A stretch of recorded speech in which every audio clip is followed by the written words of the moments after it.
북치는 소년, 우리 참 은혜로웠고 좋았습니다. 남자들이 힘들었겠어요. 끝까지 들어오니까 한마디가 안 나오네요. 빰빰빰만 하시느라고 수고 많으셨습니다. 그래도 은혜로웠습니다. 이번 주 토요일은 성탄절입니다. 성탄절이 다가오면은 성탄 트리들을 장식을 하고 분위기를 연출합니다. 상가들, 백화점들 아주 많은 돈을 들여서 장식을 합니다. 우리 군에서도 지원을 또 해주셔서 우리 군연합회에서도 트리를 또 잘 우리 군청 앞에다가 해놓고 장식을 했습니다. 이 크리스마스 장식들을 보면은 참 아름답고 빛나는 모습들이죠. 이런 걸로 인해서 성탄의 분위기는 고조가 되고 분위기가 풍성합니다. 근데 과연 세상이 이 날의 진정한 의미를 알고 크리스마스 분위기를 즐기면서 이 12월을 보내고 있을까 생각을 해보면 많은 의문이 됩니다. 얼마 전에 브라질에서 있었던 일이 이제 언론에서 나왔는데, 어느 빈민가의 쓰레기 매립장에서 한 12살 먹은 어린 소년이, 이 소년도 늘 하는 일이 쓰레기장을 뒤지는 거예요. 거기서 쓸만한 것들을 모아다가 팔고 먹고 이렇게 사는 가난한 집안의 소년인데, 거기서 누군가 버린 성탄 트리 하나를 발견합니다. 뭐 큰 것이 아니라 사진을 보면 아주 조그만, 손에 들고 있는 조그만 트리를 하나 발견하게 됩니다. 근데 그 소년은 그 성탄절 트리를 보면서 처음 본 듯이 아주 신기하게 이리 봤다 저리 봤다 하면서 들여다보는 그 표정, 그 장면이 찍혀서 영상에 찍히고 사진에 찍혀서 세상에 알려지게 된 거예요. 너무 가난한 환경에서 자라나 살고 있던 그 소녀는 난생 처음 성탄 트리를 보게 됐고 만져보게 됐다고 합니다. 그래서 이 성탄 트리를 우리가 볼 때도 한눈에 봐도 성탄 트리인데, 이 소녀는 표정이 보면 이게 뭐지? 이게 뭐야? 신기한 듯이 이걸 이리저리 들여다보는 그 표정이 영상에 찍힌 거예요. 그게 이제 세상에 알려지게 된 겁니다. 그 이후에 많은 사람들이 이제 그 어린 아이를 위해서 선물을 보내고 있다고 합니다. 브라질의 그 가난한 어린 소년처럼 어쩌면 지금 이 땅에서도 성탄절의 장식이 아주 아름답게 찬란하게 빛나는 그런 장식을 한 거리를 사람들이 걸으면서, 그러나 그 마음속에는 도대체 이 날이 무슨 날인지 진정한 의미를 모르고 이제 사는 사람들이 아마 많이 있을 것으로 압니다. 성탄절은 어떤 날입니까? 누구의 탄생을 기억을 하고 기념하고 기뻐해야 되는 날이 성탄절입니까? 바로 유일하신 하나님의 아들, 우리 주 예수 그리스도가 이 땅에 오신 예수님의 탄생의 날이 바로 성탄절입니다. 그런데 하나님의 아들이신 예수님의 탄생이 세상의 여타 다른 인간들의 탄생과 또 이 생일과 전혀 다른 의미와 그 차원의 탄생이 되고 이 성탄일이 되는 이유가 뭡니까? 요한복음 1장에 보면은, 작년에 요한복음 1장의 말씀으로 성탄절 말씀을 드렸는데, 거기 보면은 사도 요한은 예수님을 많은 신비한 표현으로 예수님을 소개를 합니다. 그 중에 예수님을 태초부터 하나님과 함께 계셨던 말씀이라고 예수님을 소개를 해요. 우리 예수님은 영원하신 능력에, 놀라운 능력에 그 힘을 갖고 계신 영원하신 분이라고 하는 거예요. 더 놀랍게 신비하게 소개를 하는 부분이 뭔고 하니, 예수님을 창세전부터 하나님과 함께 하신 우리 예수님이라고 말씀을 하는데, 그 말씀이, 이 말씀으로 존재하신 우리 예수님이 하나님이시라고 성경은, 요한은 소개를 하는 거예요. 아니, 예수님이 하나님이시라고 하는 이 말씀이 얼마나 놀랍고 신비롭습니까? 이게 어떤 의미가 있습니까? 빌립보 2장 6절에 보면은 그는 근본 하나님의 본체시나 하나님과 동등됨을 취할 것으로 여기지 아니하시고, 이런 말씀이 나와요. 예수님은 하나님과 본체시라는 거예요. 이걸 다른 성경에 보니까 예수는 하나님과 본질이 같은 분이셨다. 근데 이걸 버리고 인간의 몸으로 이 땅에 태어나셨다고 이렇게 말씀을 합니다. 하나님과 동등한 본질이란 것이 뭡니까? 하나님은 영원하신 분이에요. 유한한 분이 아닙니다. 시간에 얽매여 있는 분이 아닙니다. 창조된 분이 아니에요. 하나님은 창조주시고 영원부터 영원까지 동일하신, 변치 않는 영원하신 분이 바로 하나님이십니다. 우리 예수님이 바로 그런 분이라고 성경은 소개를 하고 있는 거예요. 더 놀라운 것은 이 성탄에 탄생하신 예수님이 영원한 하나님이시고 또 만물을 창조하신 분이라고 요한은 소개를 했어요. 요한복음 1장 3절에 만물이 그로 말미암아 지은 바 되었으니 지은 것이 하나도 그가 없이는 된 것이 없느니라, 이렇게 말씀을 합니다. 자, 이 성탄에 오신 예수님의 의미는, 요한이 얘기한 말씀은 일반 성인의 탄생과는 다른 의미의 탄생일이 된다 하는 거예요.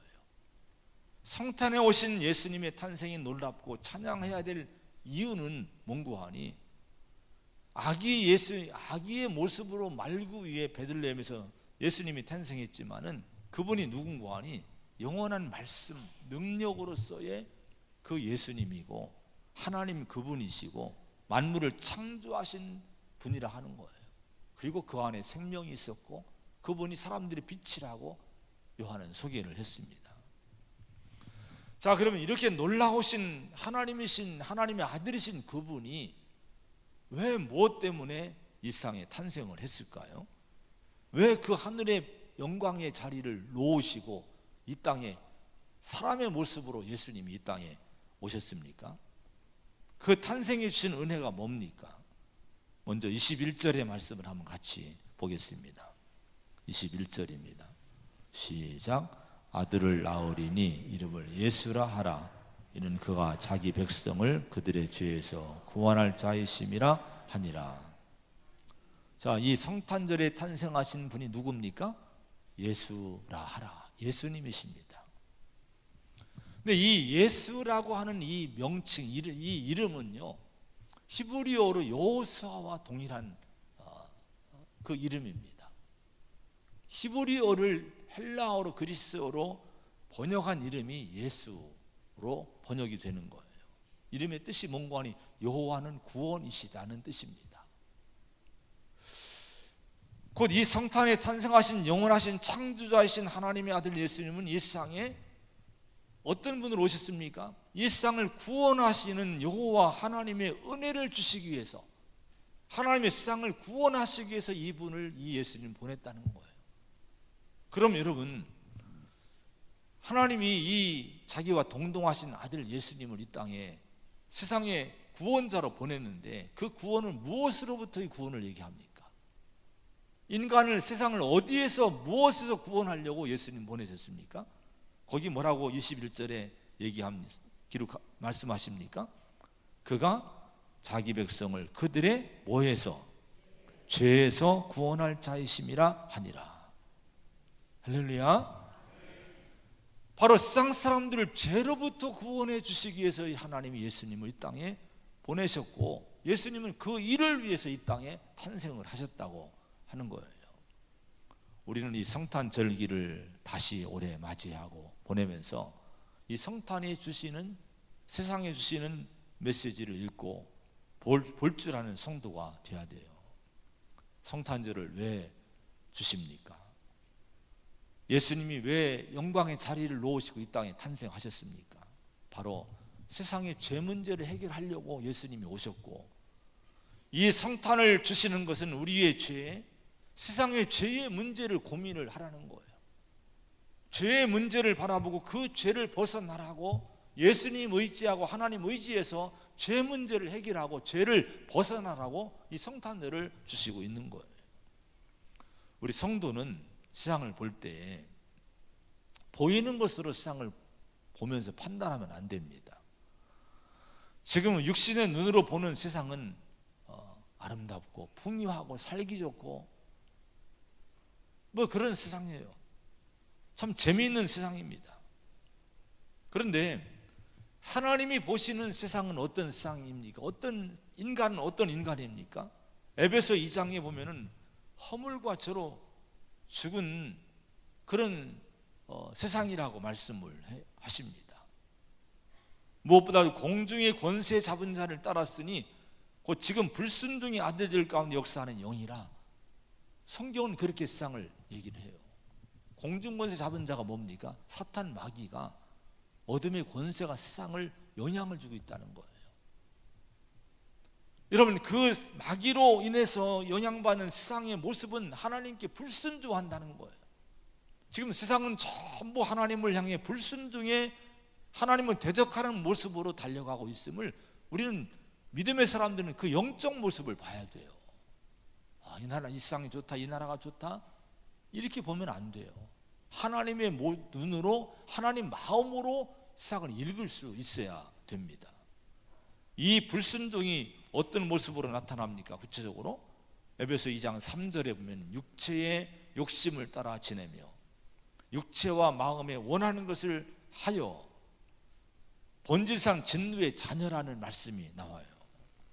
인간은 다 육체의 정욕대로 산다는 거예요. 육신의 정욕을 따라서만 살고, 육신과 마음이 자기 마음이 원하는 대로, 그러니까 자기가 하고 싶은 대로만 사는 세상이 이 세상이라 하는 거예요. 자, 여러분, 이런 결과가 어떤 결과로 왔습니까? 허물과 죄로 죽은 존재, 하나님이 사망 선고를 한 존재가 이 세상이고 인간이라고 하는 거예요. 이게 세상의 영적인 현실입니다. 그럼 여러분, 죄와 허물로 하나님 앞에 사망 선고받은 이 세상에 가장 필요한 것이 뭘까요? 죄로 인해서 허물과 죄로 인해서 사망 선고를 받았어요. 이런 사람에게, 이런 인간에게, 이런 세상에 가장 필요한 것이 여러분 뭡니까? 로이 레신이라는 신학자가 인간에게 가장 필요한 것이라는 글을 썼어요.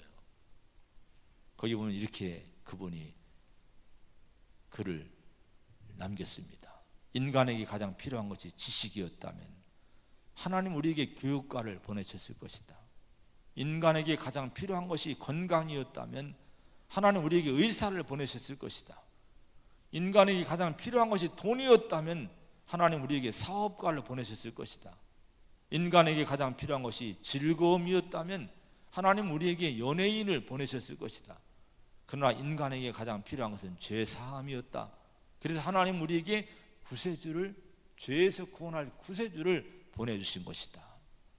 로이 레신이라는 신학자가 이런 글을 썼어요. 여러분, 창조주시고 역사의 주관자이시고 세상을 심판하신 하나님이 이 세상을 심판하시기 전에 이 죄와 사망의 법에 매여 있는 비참한 인류를 구원하기 위해서 메시아 구원자를 보내셨는데 바로 그분이 이 성탄에 탄생하신 예수님이시라고 하는 거예요. 오늘 이 믿음을 갖고 성탄절을 보내시기 바랍니다. 그래서 성탄은 어떤 날입니까? 우리에게 죄사함을 주시기 위해서, 죄에서 구원하시기 위해서 하나님의 아들 거룩하신 영원하신 그분이 탄생하신, 육신의 몸을 입고 탄생하신 우리를 찾아오신 날이 성탄절이다. 우리가 알고 이 성탄절을 보내시기 바랍니다. 그러므로 이 성탄의 절기에 우리는 하나님 앞에서 우리를 돌아봐야 돼요. 육신의 모습이 아닙니다. 하나님 앞에서 영적인 모습을 돌아봐야 돼요. 나와 세상의 죄를 돌아볼 수 있어야 되고, 죄를 애통해야 되고, 죄를 두려워하는 마음을 이 성탄절에는 가져야 됩니다. 그리고 죄에서 우리를 구원하실 분은 유일하게 예수님밖에 없어요. 하나님이 예수님을 유일하게 죄에서 구원할 자로 보내셨지 않습니까? 그래서 우리는 이 성탄절에 더욱더 주님 한 분을 의지해야 돼요. 우리 주님이 나를 위해 십자가 구원하기 위해서 십자가 지신 이 속죄 제물 되신 이 은혜를 우리가 이 성탄절에 더 의지하는 이 절기가 되어야 될 줄로 믿습니다. 그래야 이 죄의 문제가 해결되고 내가 하나님의 앞에 거룩하고 의롭다함을 받는 은총 안에 거하게 되는 거예요. 지금 세상은 온통 이 나라와 사회는 이 사회의 구원투수가 누구인지, 이 나라의 구원투수가 누구인지 관심이 다 쏠려 있죠. 과연 누가 이 나라와 이 백성을 경제적으로 일으킬 수 있는가? 정치적인 안정을 주고 평화를 줄 수 있는 구원자가 누구인가? 이 씨인가 윤 씨인가? 지금 막 다들 지금 막 아주 첨예하게 지금 갈라서고 있고 내 편을 만들고 있고 지금 이런 상태에 있습니다. 우리가 물론 좋은 분들이 선출되고 좋은 분들이 이 나라 지도자가 돼야 돼요. 우리가 많이 기도해야 될 줄로 믿습니다. 그러면서 우리는 분별력을 가져야 돼요. 우리 성도는요, 내가 누구 편이다 이러면 안 돼요. 정말 우리는 하나님 안에서 하나님 나라 백성으로 이 땅을 바라보면서 우리가 기도하면서 영적 분별력을 가지고 이 사회를 진단하는 가운데 냉철하게 검증을 하고 우리가 세상을 우리가 이끌어가는 그런 위치에 서는 성도와 교회가 되어야 될 줄로 믿습니다. 그들을 포함해서 우리 모든 인간은 다 죄에서 구원받을 죄인들인 거예요. 여러분 그렇지 않습니까? 세상을 보십시오. 어느 누구도 죄에서 자유로운 사람이 아무도 없는 거예요. 그러므로 우리 교회와 성도들은 세상 풍조에 이리저리 휩쓸려 끌려다니지 말고 세상을 죄에서 구원하신 유일하신 하나님의 아들 예수님을 더욱더 바라보고 그 예수님 안에서 우리가 살아가는 하나님 백성의 위치를 지키는 성도가 되셔야 될 줄로 믿습니다. 이런 믿음을 잘 붙드시기를 축원드립니다. 지금 이 나라, 이 사회, 이 세상이 바라볼 분은 예수님 한 분입니다. 그분을 바라봐야 돼요. 그런 다음에 우리 주님이 뭐 때문에 오셨습니까? 23절의 말씀을 또 보겠습니다. 23절 시작. 보라 처녀가 잉태하여 아들을 낳을 것이요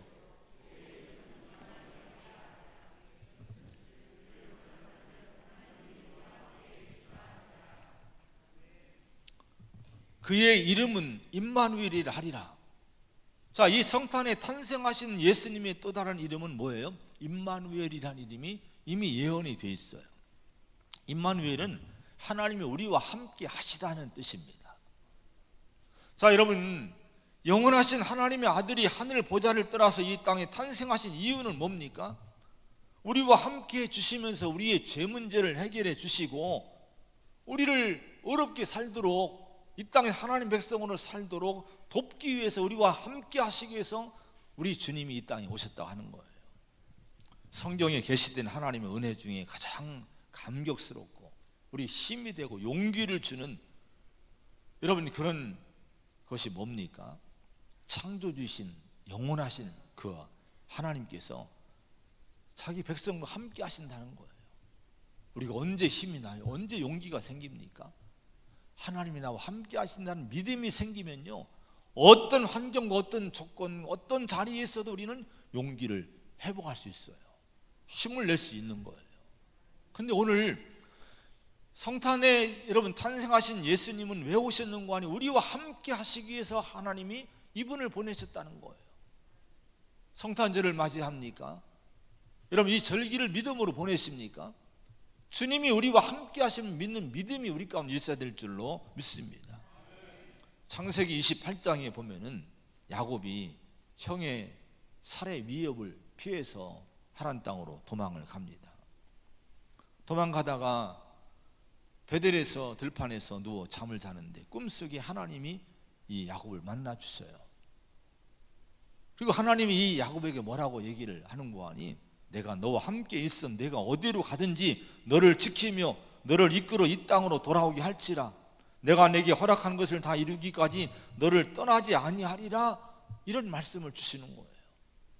야곱은 지금 혼자 부모를 떠나서 지금 혼자 목숨을 건지려고 도망가는 중인데 얼마나 외롭고 두렵고 힘들겠습니까? 낙심이 되겠습니까? 그런데 이 야곱에게 하나님이 오셔서 내가 너와 함께 하겠다. 내가 너를 지켜주겠다. 내가 너를 떠나지 않겠다고 말씀해 주시는 거예요. 자, 이런 놀라운 체험을 한 다음, 이런 음성을 들은 다음에, 이런 모습을 경험한 다음에 야곱이 잠에서 깨어서 뭐라고 고백한지 아십니까? 창세기 28장 16절에 보면 이렇게 고백을 해요. 여호와께서 과연 여기 계시거늘 내가 알지 못하였도다. 이렇게 고백을 합니다. 하나님이 나와 함께 하심을 깨달은 거예요. 여러분, 오늘 이 성탄에 우리는 야곱처럼 믿음의 눈을 떠야 됩니다. 어떤 눈을 떠야 됩니까? 하나님이 나와 함께 계심에 대한 믿음의 눈을 떠야 돼요. 아무리 성탄절을 보내고 아무리 성탄에 찬양을 해도 하나님이 나와 함께 하심에 대한 믿음이 없으면요, 이 찬양과 이 성탄은 의미가 없어요. 주님이 나와 함께 하신다는 믿음을 붙들고 이 믿음으로 보낸 성탄절이 기쁘고 감사하고 영광스러운 성탄이 될 줄로 믿습니다. 여러분, 여호와께서 과연 여기 계시거늘 내가 알지 못했도다. 하나님이 지금 여러분과 함께 하십니다. 우리와 함께 하셔요. 교회와 함께 하셔요. 두려워하지 마시기 바랍니다. 어떤 세상이 와도 하나님 누구와 함께 하십니까? 우리와 함께 하신다는 거예요. 성도와 하나님 백성과 함께 한다는 거예요. 이 믿음을 가지면 우리는 담대할 수 있어요. 편안할 수 있는 거예요. 두렵지 않게 되는 거예요. 이 믿음을 붙드시기를 축원을 드립니다. 자, 이 성탄의 은혜는 이렇게 죄사함과 임마누엘의 은혜가 주어지는 그런 절기가 되고요. 그러면서 오늘 이 말씀에서 우리는 요셉을 우리가 봐야 됩니다. 주님이 이 땅에 오시는 그런 죄사함과 임마누엘의 은혜를 주시기 위해서 오시는 예수님이 여러분 누구를 발판으로 왔는가 하니 요셉이라는 가정, 요셉이라는 이 가정을 통해서 이 땅에 오셨는데 왜 이 요셉이 하나님이 쓰시는 인물이 됐을까? 이 요셉을 많이 묵상해 봐야 돼요. 그럼 하나님이 우리가 하나님으로부터 요셉처럼 쓰임받는 그런 성도로 이 땅에 살 수가 있는 거예요. 먼저는 요셉의 믿음을 우리가 배워야 됩니다. 요셉이 누굽니까? 예수님의 어머니 마리아와 정혼한 사람이었어요. 옛날 유대의 결혼 전통은 먼저 정혼을 합니다. 정혼을 하면은 약혼을 하는 것인데요. 약혼은 우리 약혼과 달라요. 지금 약혼 뭐 그런 게 없어졌지만은 이 약혼은 법적으로 결혼과 동일한 법적인 그런 이 효력을 갖게 됩니다. 그리고 이 정혼한 후에 1년 정도의 시간을 갖고 그러면 1년 정도 뒤에 결혼하고 그리고 그 다음에 동거로 들어가요. 그 다음에 결혼 생활에 들어가는 거예요. 이게 이제 결혼의 전통의 그 과정입니다. 근데 오늘 본문을 한번 보세요. 18절의 말씀 보겠습니다. 18절에 시작. 예수 그리스도의 나심은 이러하니라. 그의 어머니 마리아가 요셉과 약혼하고 동거하기 전에 성령으로 잉태된 것이 나타났더니, 자, 요셉과 마리아가 약혼했어요. 정혼을 했어요. 그리고 나서 1년 후에 결혼하고 동거를 해야 되는데 그 결혼하기 전에, 동거에 들어가기 전에 그 1년 어간에 어떤 사건이 벌어졌습니까? 마리아가 덜컥 임신을 했다는 거예요. 잉태했다는 거예요. 배가 불러오기 시작했다는 거예요. 여러분, 요셉에게는요 정말 충격적인 그런 사건이었죠. 그래서 요셉은 가만히 그 정혼 상태, 약혼 상태를 파기하려고 합니다.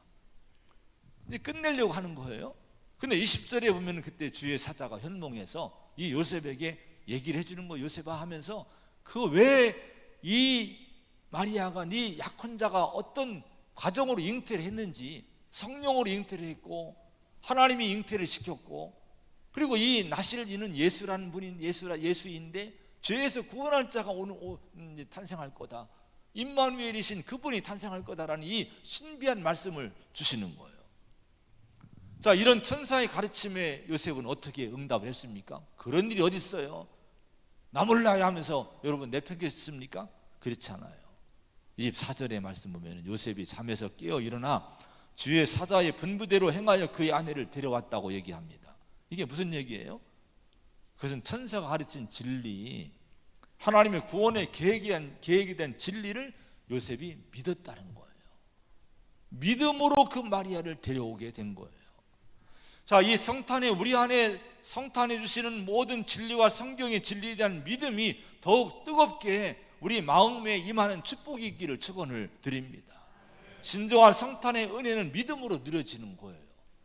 우리가 믿음으로 이 성탄을 보내지 않으면 그 성탄은 육신의 눈과 감정의 감상으로 머무르는 성탄이지, 진정한 은혜가 있는 기쁨과 임마누엘의 축복에 대한 평안을 누리는 성탄은 되지 못하게 되는 거예요. 연예인 교회 초창기에 있었던 일화인데요, 연예인들이 성경 공부를 했대요. 근데 오늘 이 말씀 때문에 시끄러워진 사건이 있었답니다. 이유는 뭔고 하니 어떻게 처녀가 잉태할 수 있느냐 이거예요. 동거하기 전에 처녀가 잉태하는 사건이 도저히 말도 안 되는 이상한 일이라는 거예요. 그날 분위기가 전부 이구동성으로, 이 말은 성경이지만 문제가 많다, 믿을 수 없는 일이다, 이렇게 불신의 분위기로 전부 흘러가서 아주 엉망이 성경 공부 진행이 되지를 않았답니다. 되지 못하고 엉망이 되고 있었답니다. 근데 그때 그 자리에 누가 있었는고 하니 구봉서, 지금 고인 되셨는데 구봉서 장로님, 코미디언 구봉서 장로님이 젊을 때 그 자리에 있었던 거예요. 그 소란스러운 자리에 있었는데 이분의 한마디가 그 소란스러운 문제를 딱 잠재웠답니다. 이분이 유명한 얘기를 했어요. 이렇게 얘기를 했답니다. 그렇게 불신을 제기하는, 처녀가 잉태했다는 이 말에, 마리아가 잉태했다는 이 말에 불신을 제기하는 성도들을 바라보면서 이렇게 얘기했대요. 아니, 제 서방이 믿는다는데 왜 니들이 난리야? 아니, 요셉이 믿는다는데 왜 니들이 난리를 치냐 이거예요. 그 한마디에 그냥 다들 입 다물고, 그렇지, 우리가 뭐 이렇게 얘기할 게 뭐 있어? 그건 무사히 잘 지나갔다는 거예요. 세상은 다 못 믿어도 요셉은 하나님의 말씀을 믿은 거예요. 그래서 여러분 마리아를 데려오게 된 거예요. 그 믿음이 성탄에 오신 예수님을 자신의 삶 중심에 오시는 통로로 쓰임받는 영광을 입게 된 줄로 믿습니다. 여러분, 믿음의 은혜가 있기를 축원을 드립니다. 그 다음에 여러분 오늘 보여주는 요셉은요, 성품이 은혜로워요. 아주 은혜로운 성품을 갖고 이 요셉은 살았던 사람이에요. 19절에 한번 같이 읽어봅니다. 19절입니다. 시작. 그의 남편 요셉은 의로운 사람이라 그를 드러내지 아니하고 가만히 끊고자 하여. 자, 여러분 구약의 율법적으로 하면요, 요셉이 마리아의 그 임신 사건, 잉태 사건을 해결한다면 두 가지 길이 있었어요. 보통요, 율법의 호소에서 돌로 쳐 죽이는 거예요. 신명기 22장에 약혼한 후에 동침한 일이 있으면은, 다른 남자와 동침한 일이 있으면은 두 사람 다 끌어내다가 돌로 쳐 죽일 것이니 그래서 악을 제하라 이렇게 말씀했어요. 또 한 가지는 이혼 증서를 써주고 내보내라. 두 가지 길이 있었습니다. 근데 보통 당시에 전통은 이런 간음과 음란의 사건이 일어나면은 그 부정을 천하에 다 공개를 해요. 모욕을 줍니다. 그리고 율법에 고발해서 율법에 따라 다 돌을 들어 던져서 그 사람을 죽이는 거예요. 이게 보통의 여러분 방식이었다 합니다. 근데 요셉은 그런 당시의 세태에 따르지 않았고요, 전혀 다른 길을 선택을 합니다. 그를 드러내지 아니하고 가만히 끊고자 하여, 이렇게 성경은 기록을 해요. 세번역 성경에 보니까요 이렇게 얘기를 합니다. 약혼자에게 부끄러움을 주지 않으려고 가만히 파혼하려 하였다. 그런 상태임에도 불구하고 이 마리아에게 부끄러움을 안 주려고 가만히 그를 감싸주고 가만히 파혼하려고 이 요셉이 애를 썼다는 거예요. 이 부정함은 드러내지 않고 비밀스럽게 조심스럽게 그와의 관계만 그냥 청산해야지, 이런 마음으로 노력을 한 거예요. 이런 요셉의 성품에 대해서 오늘 성경은 뭐라고 얘기합니까? 이 요셉을 의로운 사람이라 이렇게 얘기합니다. 의로운 사람이라서 이렇게 얘기를 합니다. 우리 성도는, 믿음의 사람들은요, 이 요셉의 성품, 의로운 성품을 자꾸 개발을 해야 돼요. 자신을 훈련해서 의로운 사람으로 만들어 가야 됩니다. 의로운 사람은 누굽니까? 용서의 사람이에요. 의로운 사람은 은혜로 풀어가는 사람이에요. 요셉처럼 어떤 일이 있어도 그 문제를 되도록이면 은혜로 풀어가려고 애쓰는 사람, 이 사람이 의로운 사람이란 거예요. 긍휼력일 줄 아는 사람, 다른 사람을 부끄럽게 만들려고 하지 않고 되도록 조심하고 허물을 덮어주는 사람. 세상은 어떻게 하면, 세상을 보세요. 지금 보세요. 꼬투리 하나만 보여도 부끄럽게 하려고 온통 세상에 난리를 치지 않습니까? 근데 여러분, 우리 성경의 사람, 믿음의 사람은 그렇게 하면 안 된다는 거예요. 그럴 수 있지만 우리는 그렇게 따라가면 안 된다는 거예요. 가만히 끊고자 하여. 이게 여러분 의로운 사람의 모습입니다. 여러분, 오늘 이 요셉이 보여준 좋은 의로운 모습을 우리가 훈련으로 우리 자신에게 만들어가고, 그래서 주님이 이런 사람을 쓰시지 않으셨습니까? 주님께 쓰임받는 의로운 사람이 되시기를 축원을 드립니다. 그 다음에 이 요셉은 순종의 사람이었어요. 20절의 말씀 한번 같이 또 읽어봅니다. 시작. 이 일을 생각할 때에 주의 사자가 현몽하여 이르되, 다윗의 자손 요셉아, 내 아내 마리아 데려오기를 무서워하지 말라. 그에게 잉태된 자는 성령으로 된 것이라. 자, 이 일을 생각할 때에 얼마나 요셉이 고민에 빠졌을까요? 얼마나 번민에 빠졌을까요? 자, 고민하고 번민하면서 더 나아가 의로운 요셉은요, 어떻게 하는 것이 하나님의 은혜 안에 이 문제를 해결하는 것인가, 이 문제를 고민했을 거예요. 자기에게 벌어진 이 상황을 어떻게 하면 은혜롭게 풀어갈 것인가를 많이 고민하고 깊이 생각을 했을 겁니다. 이렇게 고민하고 깊이 생각하는 이 요셉에게 하나님은 꿈에 누구를 보내? 천사를 보내서 자초지은 그 문제에 대한 해답을 주시는 거예요. 다 설명을 해주시는 거예요. 우리 성도들은 요셉의 이런 모습을 배우고 습관화시켜야 돼요. 어떤 문제가 일어났어요. 사건이 일어났어요. 여러분, 가정이나 교회에서 내 삶 속에서 어떤 일이 있을 때에 금방 내 생각으로 판단하고 결론 내리지 말아야 됩니다. 특히 감정에 끌려서 판단하고 감정에 끌려서 그 문제를 해결하려고 우리가 나서지 말아야 돼요.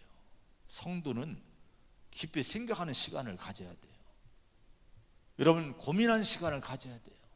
성도에게 깊이 고민하는 시간이 뭘까요? 기도 시간입니다. 되도록 여러분 어떤 문제든지, 가정이든지 인간관계든지 교회든지 그 문제가 있을 때 왜 그래 하고 여러분 이걸 금방 여러분 터뜨리지 말고, 정말 그 문제 놓고 오랫동안 우리가 기도하고 하나님께 깊이 앞에서 생각하는 그런 훈련을 우리가 해야 된다 하는 거예요. 그리고 기도하되 여러분 뭐를 그냥 기도하면 안 됩니다. 말씀을 기다려야 돼요. 요셉에게 말씀이 임했지 않습니까? 그 말씀이 임하도록 우리에게도 하나님의 뜻이, 하나님의 뜻하시는 것이 뭔지 헤아릴 수 있도록 말씀을 달라고 구하면서 기도의 자리를 지키는 성도가 되시기를 축원드립니다. 그럼 반드시 하나님은 답을 주셔요. 하나님의 방법을 주셔요. 하나님의 길을 우리에게 은혜로운 길을 주시게 되는 거예요. 이런 성도가, 요셉 같은 신앙의 성도가 되는 거예요. 그런 다음에 여러분, 하나님 말씀했을 때 요셉은 어떻게 합니까? 그 말씀에 순종을 하는 거예요. 24절에 요셉이 잠에서 깨어 일어나 주의 사자의 분부대로 행하여 그 아내를 데려왔다 이렇게 얘기합니다.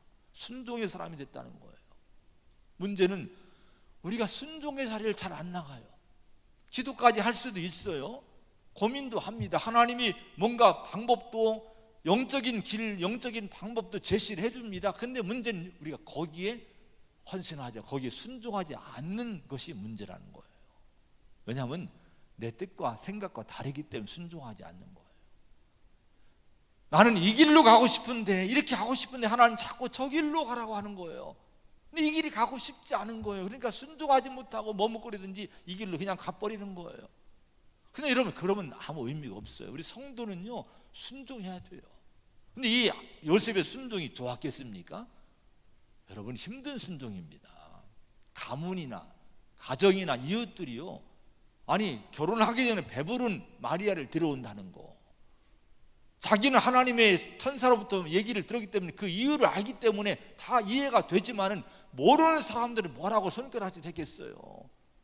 저런 여인을 데려와, 저런 부족한 사람을 데려와, 이런 비난과 이런 비웃음과 이런 책망과 이런 일들이 저주가 쏟아지지 않았겠습니까?